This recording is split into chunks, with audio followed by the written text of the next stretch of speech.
Hey, welcome back to another Black City Coffee vlog. In this video, we're gonna answer a couple questions from Nick, and we're gonna talk about KPA, gas pressure, maybe a little bit more technical stuff. Let's get into it. Okay, this is from Nick. He had a couple questions for me, and thank you for the nice, kind words in the DMs. I really appreciate that. How do I maintain temp in between batches? So the first batch, as you might have noticed in your roasting, is probably like the most wonkiest in that it doesn't maintain temperature very well because it hasn't been running for very long. You just turned it on, the drum or whatever is cold. And so yeah, the temperatures or that roast in particular are probably going to be the most inconsistent. As time goes on, your roaster gets hotter, so you have to compensate for that. So they call this the in-between batch protocol. So in between each batch, your roaster is getting hotter and hotter. What are you doing to mitigate that and also to stay consistent in between each batch, from your first one to maybe your last one, right? So I mean, I'm a very small roaster. The most that I've roasted at one time is probably like 8 batches. That's not really a lot. So most of the time I don't have to have this really crazy in-between batch protocol because I just haven't been put in that position where I'd be roasting a lot on my 1 kilo machine. I have a 1 kilo machine.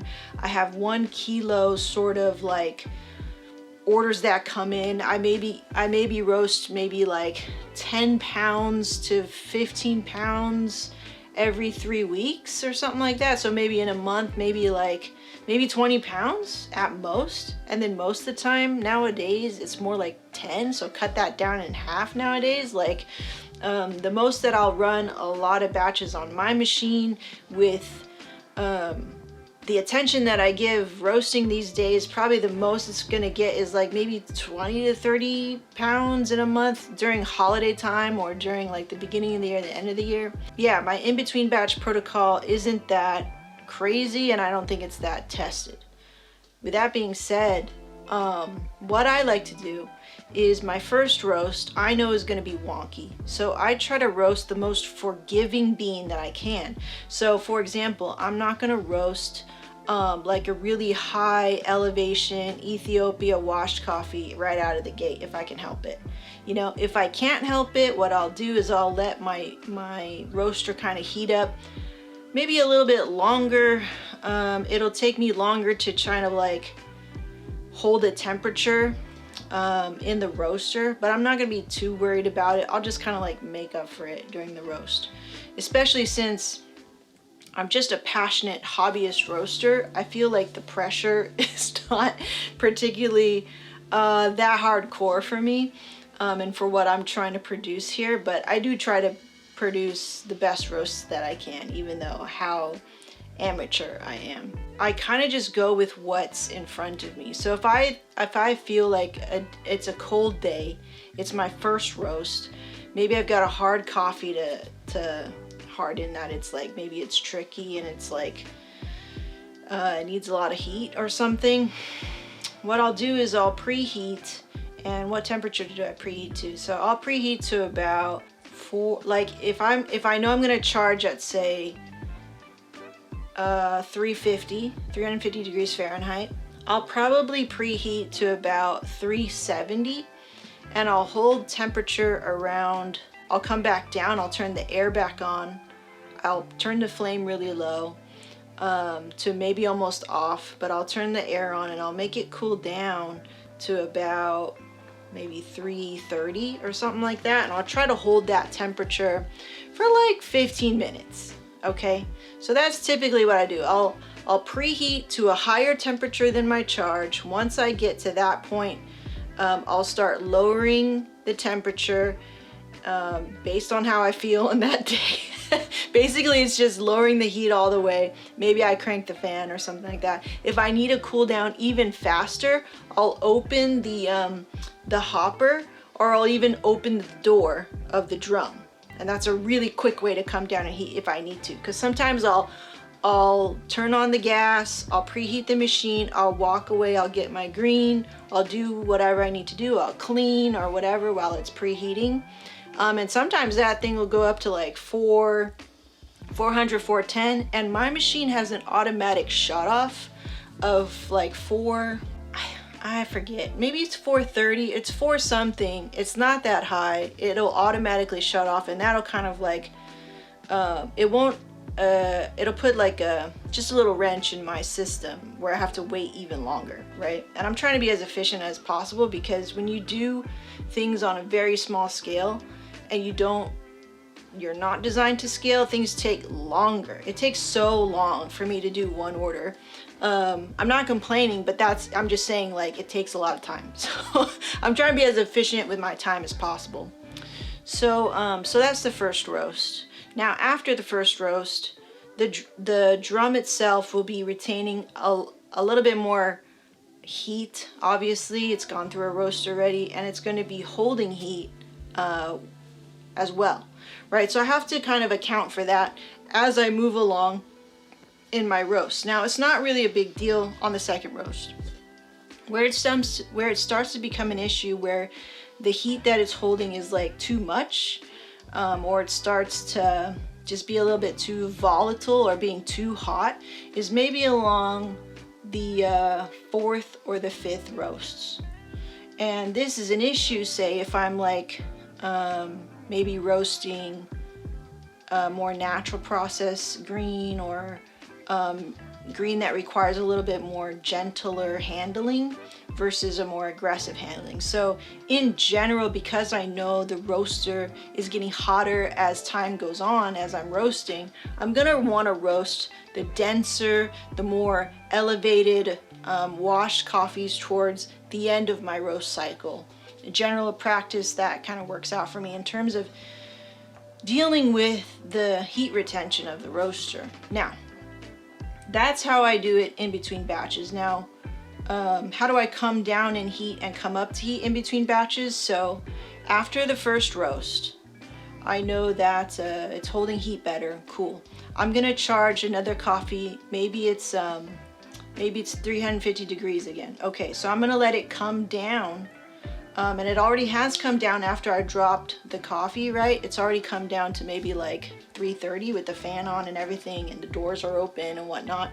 So once I load my next batch in the hopper, I will crank the fuel to full power, or to 100% max power, and then I'll hit the button for charge. I'll charge the coffee, and I've got full power on everything. So I always come up to temperature versus coming down to temperature. That's a little bit harder for me, I think, to manage. I've tried both ways, and I just like the way of coming up to temperature and then charging versus coming down to temperature. But it doesn't matter as long as you find a system that works for you and you're consistent with it, right? So if you come down to temperature and that works for you, and you maybe even like you soak for a minute or whatever the hell you do, it doesn't matter, okay? It doesn't matter what you do, as long as it works for you, you're attaining your goals, you're tasting what you want in the cup, and you do that system consistently throughout all your batches. And that's what I think is the most important. Now, the third batch after that is holding even more heat. What do I do then? Same general thing. I just may have to be more aggressive with controlling the heat in between. So it's either cranking the air, leaving the doors open, or whatever it may be.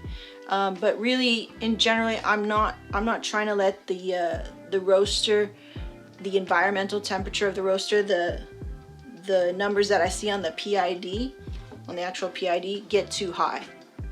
Okay, so because it'll be harder to control. So if I can keep it within the range of like 330 to 370, I'm like right in there, because I don't ever change my charge temperatures between 350 and 360. I may go 5 degree increments, like 355.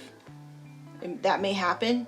you know, 365, that may happen sometimes. I don't know if I'm not paying attention, but generally that 5 degrees in the charge, I can kind of make up for that. If I make that mistake in the roast, I can make up for that for sure. And I'm not dealing with low quality beans that don't, I'm not dealing with beans that don't take on heat in a predictive way, right? I don't really have beans in inventory. I have really high quality beans, so that they don't act weird in the roaster, you know? So that was the first question.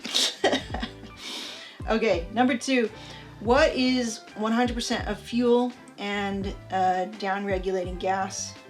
Okay, so you asked about what is 100% of fuel.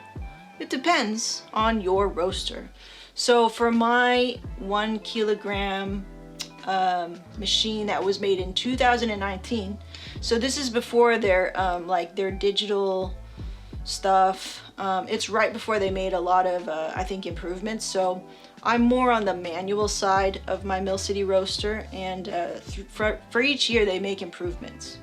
Now, Nick, you have an older version, right, of a Mill City roaster, I think, or of a similar 1 kilo roaster. I think you said Mill City. Now, my question to you was it double walled? And I think you can only know that if you ask the manufacturer, right? I don't think you can look in the machine to know, and I think you told me that.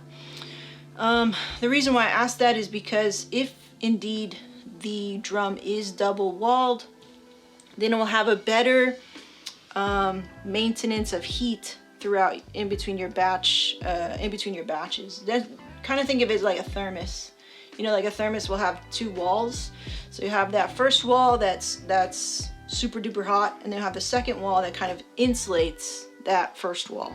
And so that's why most modern drums will have that second wall. It'll be double walled in the drum for better heat retention throughout each batch. And it's just really to give you a better time of managing heat in between each batch. So that's why I was asking that. So whether that's double walled or single walled, whatever, it's really, again, just about managing heat and understanding the machine that you have. You know, you don't have to go and upgrade to roast the best coffee you can. You just have to understand how your machine in particular works. So let's come back again to 100%. So my 100% fuel wide open on the gauge is 2.5 kPa. Now, in the specs, in the manufacturer specs, they tell you to go get a 1/2 psi down regulator if you're going to use LP gas, liquid propane gas, which is what I use, is what you put in a barbecue gas grill. And then if you are hooked up to, say, natural gas, you would still need to get a regulator to down regulate down to 1/2 psi, which is a lot. It's a lot. It's down regulating a lot. And I was confused at first because I was like, well, why even have 5 possibility kPa here on the gauge? To me, like, it wasn't explained to me like directly, but to me, I look at it as like the capability or the reactivity of the gas burners having the ability to go boom to 2.5 kPa, 100% fuel open for me with that regulator on quickly. So it's like the speed at which it can react and reach 100%. It's very quick. It's not like I turn it, it has to slowly heat up like, say, an electric coil. I remember I roasted without the regulator on, and they said, yeah, don't do that because you're gonna blow the crap out of your little burners, and you'll probably, they're not made for that basically, and you'll probably have a safety hazard on your hand, and your machine won't last very long. So it's, in a way, it has the power, but I think what that down regulator is doing is just giving you the responsiveness when you need that heat at certain times. That's why I can make really like kind of stark moves at the roaster and move that gas pretty quickly because I think of that power. But I have that down regulator to make sure that I don't, you know, just throw my beans into the volcano of hell. So, so that is 100% for me. So I'll throw up a graph here, and somebody else asked me, who was it? I wrote it down. Wild Sage Coffee Roasters said, you got a down regulator. It down regulated it down to 3 kPa for you. So for you, 3 kPa is 100%. So what I did was I took that, whatever my 100% was, and I divided that into a little like pie. And I go, okay, so this is, 1.5-ish is like my 50%. That way, when I was reading like guides online, or I was trying to learn what 50% fuel was, 75% fuel was, 2% fuel was, like I had a visual representation of that in my particular case, because I had made those adjustments, or I'd made that like little diagram, graph, whatever, visual representation of what those percentages were for me in my particular case. So you can do that for yourself. For me, when I was first learning, I straight up took like a highlighter and colored the gauge, so I could see like, okay, this is 100%, this is 50%, this is 5%, right? So I could teach myself based upon my particular machine and how it was, what was its 100% fuel wide open, and then learn that way. So a lot of you guys is like, this is what it is. This is what roasting is. It's like, this is what I'm doing. See what you can distill from that, and then go into your own particular specified individual roasting situation, whether you're roasting in the mountains, late at night, in the hot jungle, in the Arctic, whatever specific situation you have, you can take certain sort of base things from my experience or experiences that you read about or watch online, and then tweak them based on your own, situation there, okay? Okay, you asked me another question, Nick. Turning around too fast, but hitting dry end too slow. Okay, so you sent me some photos, we'll throw it up. Turning around quick. All right, let me read these out. Charge 360, turning point 115. A little fast, okay. Okay, so that's what you're saying. So turning point was a little fast, dry end was slow at 510. And then first crack was at 956 at a temperature of 392. Whoa, okay. And a finish of 406, 1041. Interesting. Okay, and then you have your air. Oh, this is gas. Air is low. Okay, gas is off. Okay. Gas 100% is 3.2 kPa. Okay. Yeah, you're working with a lot of fuel, because I don't even get above 2.5. The gas is on at 100%. So you let it soak for a solid minute and 15. Like, do you let it soak until turning point and then you crank it up? Because that could be why you're having a late dry end. If you think this is late, it's not necessarily late, but if you think dry end is late, maybe it's because you're not having enough heat in the beginning of the roast. That makes sense, right? So if you're having a later dry end, then you need more heat, you need more energy, so you can hit dry end quicker. And we're not talking terribly quick, we're maybe talking maybe 15 seconds, which kind of makes sense in that if you turn on your gas finally at a minute 15, you're like 15 seconds off, right? So maybe you let this soak only for a minute and you're ready there at the heat to go 100% back up, and then see if you can hit that dry end. Now, what I just said right there, you need to run that experiment alone. That way you can know and confirm for yourself, like, if I do this, I can hit a quicker dry end. You need to have that tool in your pocket, okay? Let